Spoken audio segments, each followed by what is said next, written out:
We begin tonight as protests continue to take place across the nation. Protests over the decision not to indict officers involved in the killing of Eric Garner.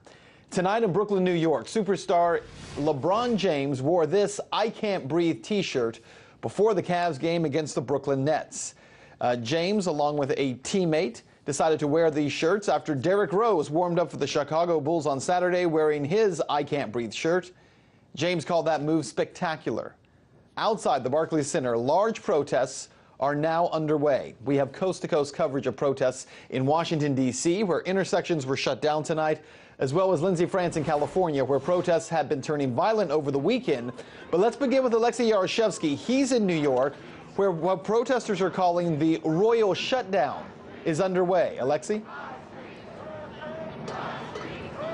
Yes, Ben, just in the space of last hour, we saw several dozen protests grow into literally 1,000 people here. And right now they're standing in front of the Barclays Center over here where an NBA game is taking place. And they call it a royal shutdown because members of the British royal family, Prince William and Kate Middleton, they're now inside to attend this game. Obviously, the crowd is trying to deliver their message to them as well. They're shouting, hands up, don't shoot, as referring to the Mike Brown case. I Can't Breathe, referring to the Eric Garner case, the same chants we've been hearing for the past week or so. I wouldn't say it's particularly tense right now here, although we have seen some scuffles between the protesters and the police. Maybe there were even arrests made. We cannot confirm that, but definitely this situation here is largely electrifying, and it's really hard to say where this is going to go. Yeah, Alexey, we've been seeing video throughout the evening, including the chants of "I Can't Breathe." Wondering what the reaction has been from protesters outside due to the fact that you had LeBron James inside wearing that t-shirt. Well, I haven't heard any reactions to that, but obviously the protesters here are very, very loud in what they are demanding, and any kind of support, especially from stars like LeBron, who is now in this building, of course, is very warmly welcomed by them.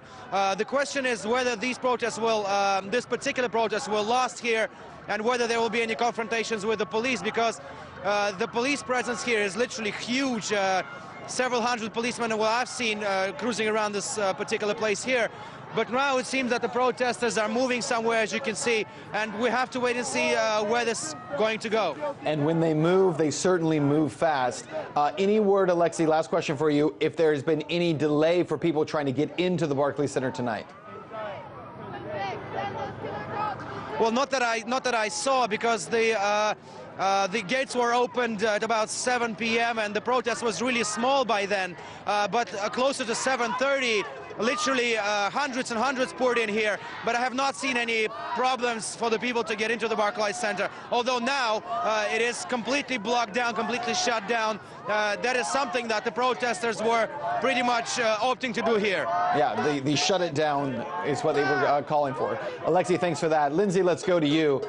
Protesters in Oakland, they have clashed with police for a second night. Things got pretty violent in Berkeley. Hundreds of protesters turned out there, looted stores. Tell us what happened there.